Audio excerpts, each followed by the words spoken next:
a real stone in Japan suddenly split in half. It wasn't just any stone. It was Sesshō-seki, the killing stone. Legend says it imprisoned the spirit of a nine-tailed fox, a yokai blamed for death, war, and disaster. And weeks later, strange sightings began to surface. Some believe the seal weakened, and something slipped back into the world. Full investigation in our main episode. Mika and Aya sat across from each other at a small cafe near Tokyo. Steam rose from their cups, and the soft hum of conversation filled the air. Weekend plans were on their minds, but the quiet buzz around them made them alert to every sound. It feels good to get away for a bit. Yeah, finally a normal weekend. At least I hope so. Mika glanced around the cafe, and her eyes fell on a stack of old newspapers left on a side table. Yellowed pages, faded ink, looked like someone had forgotten them. But something about the headlines caught her attention. Hey, check this out. These are old newspapers. Some of the articles look unusual. Unusual how? Stuff about strange sightings, accidents, and something called the Killing Stone. Ever heard of it? From the table next to them, two elderly men spoke quietly, glancing at the same newspapers. Their voices were low, almost conspiratorial. After the Killing Stone exploded, people reported animals acting strangely. Lights in the sky. Even people went missing. Yeah, it's been years, but you can still feel it. Some say spirits were released wandering ever since. Mika and Aya exchanged a glance. Their curiosity was instantly piqued. The idea of the stone, the rumors of spirits. It felt like it might connect to everything they had been investigating. Do you think this could explain all the weird things we've seen lately? Maybe it makes sense if something like that, some kind of curse, was unleashed. The two finished their coffee, occasionally glancing back at the old newspapers and the murmuring men. Something about the conversation lingered in their minds. Let's look into this at home. We don't have to go anywhere tonight, but we need to know more about the Killing Stone. Yeah, let's gather what we can. Old reports, news archives, anything. Maybe we can piece it together. Even without stepping outside into the night, the story of the stone left a chill in the air. The whispers of spirits, the unexplained incidents. It hinted that the world they thought they understood was only a thin veil above something much darker. If the stone really caused all of this, then maybe every monster we've seen is connected. And if that's true, then nothing is really random anymore. Back at Mika's apartment, the two friends spread out the newspapers and opened their laptops. The room smelled faintly of coffee, but the air felt heavier, as if the words on the pages carried a weight beyond the mundane. Look at this. Dates back to over a decade ago. It says here the Killing Stone, Sesshō-seki, exploded in Nasu. Some geologists called it a volcanic event, but locals said it released something. Something? Meaning spirits? Or curses?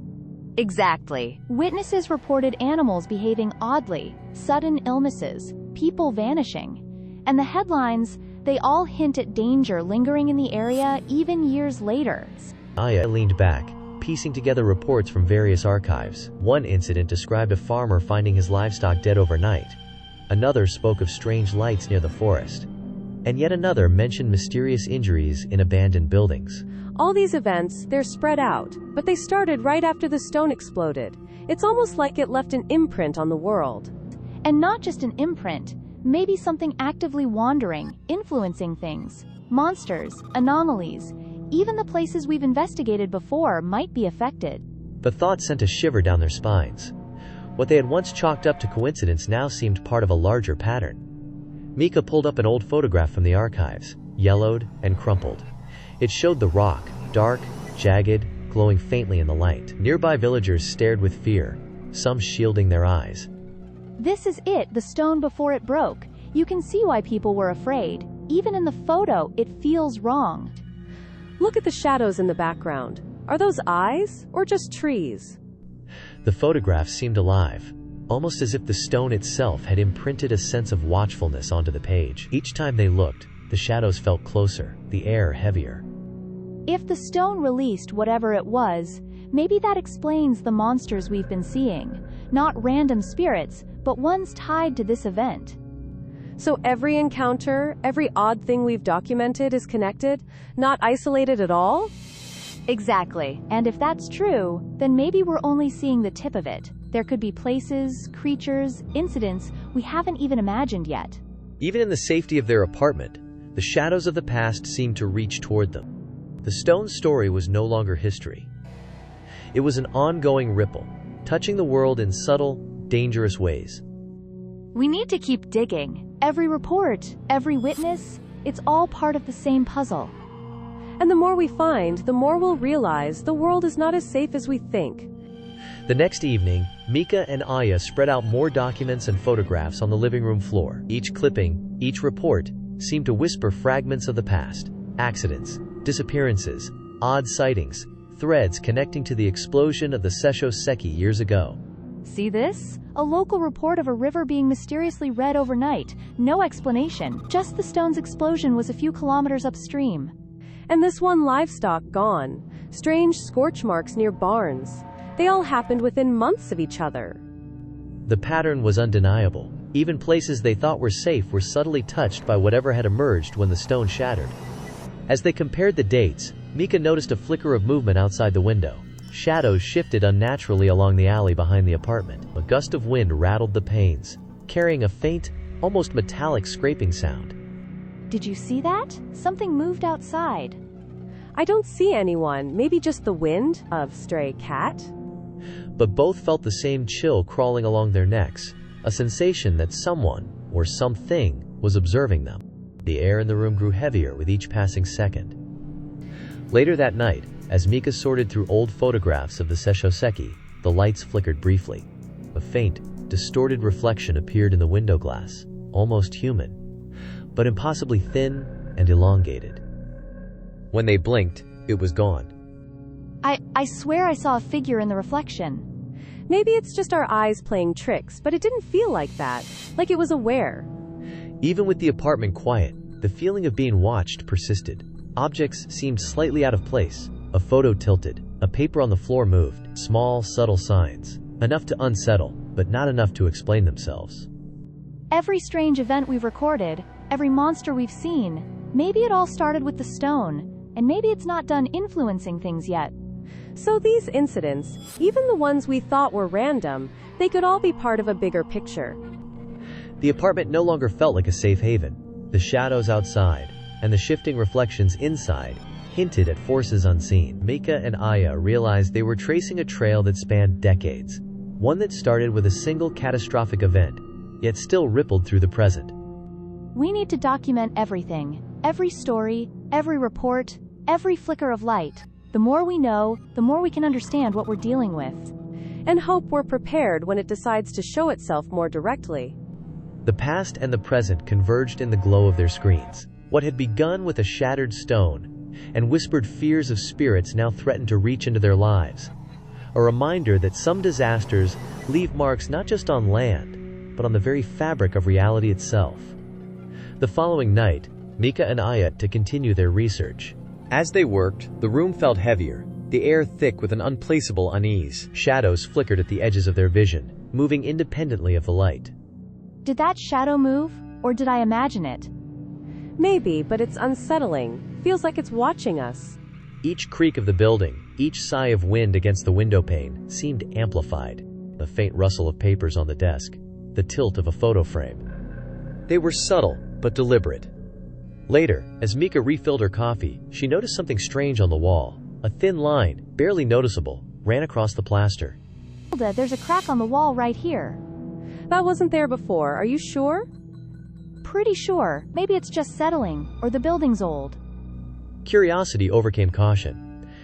They approached together, but as soon as they touched the area, the line seemed to vanish, leaving the wall smooth and undisturbed. Mika chuckled nervously. Probably just my imagination eyes playing tricks. Yeah, let's keep an eye on it though. Moments later, a faint sound came from the hallway. A soft scraping, like nails across wood. Both froze, listening. The sound faded, replaced by silence, yet both felt the unmistakable presence of something nearby. I don't see anyone, but it felt close. Could be the building settling, right? Even as they tried to rationalize, their instincts screamed otherwise. The apartment no longer felt ordinary. It was alive with whispers of past events, echoes of disturbances that had touched the building long before they arrived. Mika returned to her laptop only to notice a photograph had moved slightly. The picture, once angled neatly, now leaned against the wall. The pen they had left on the desk rolled an inch to the side. Okay, that's probably just us earlier, right? Maybe, but it feels too deliberate. Each small, inexplicable movement added weight to their unease. The building, quiet in the day, now pulsed with subtle disturbances that suggested unseen eyes observing their every motion. Something isn't right. It's not just the stone anymore. Whatever happened back then, it's spreading. And these signs, shadows, cracks, small movements, they're warnings or maybe reminders. From the largest crack, a faint glow emerged, reddish-orange like embers. Smoke curled and twisted, forming vague shapes, limbs that weren't fully human, flickering and retreating like they had a mind of their own. The smoky shapes solidified for a moment. Flickering eyes appeared within the fire-like form, moving independently. Sparks hissed across the floor, tracing the cracks in unnatural patterns. It's alive! The flames!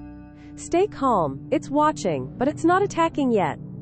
The room felt smaller, the apartment itself seemingly bending around the fiery presence. Each crack pulsed with energy, every shadow writhing like a living thing. A sudden flare erupted from the largest crack, sending sparks across the floor and curling smoke toward the ceiling. The fire danced along the walls, creating grotesque, shifting silhouettes.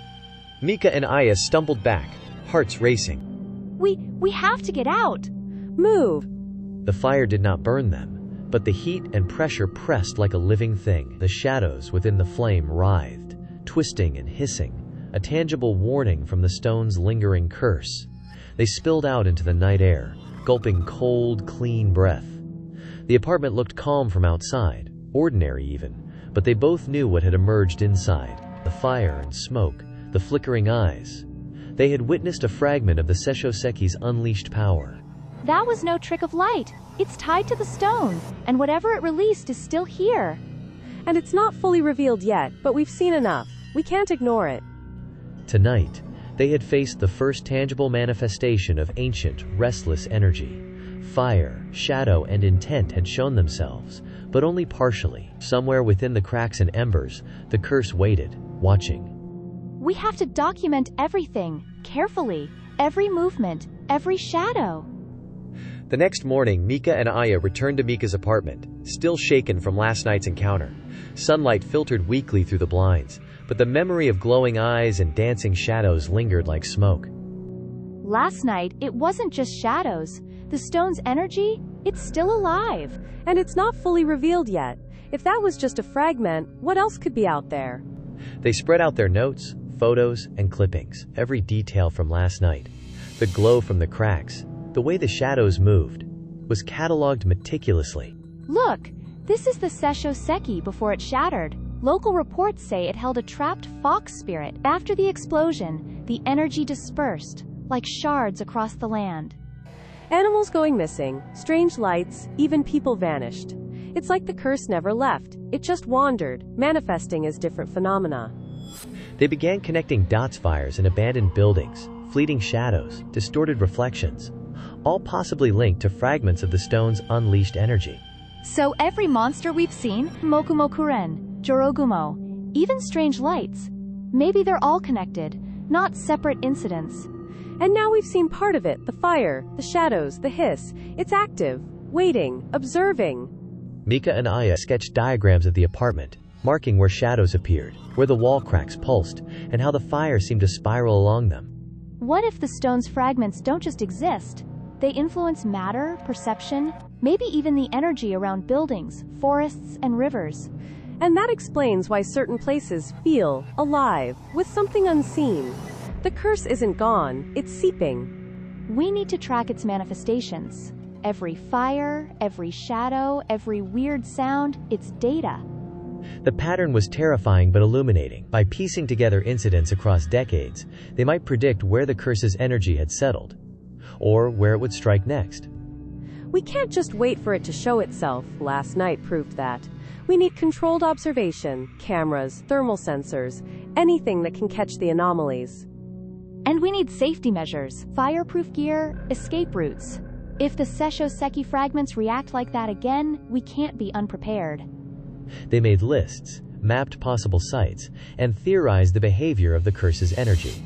It's alive, but maybe not malevolent toward us yet. Still, caution is the only way.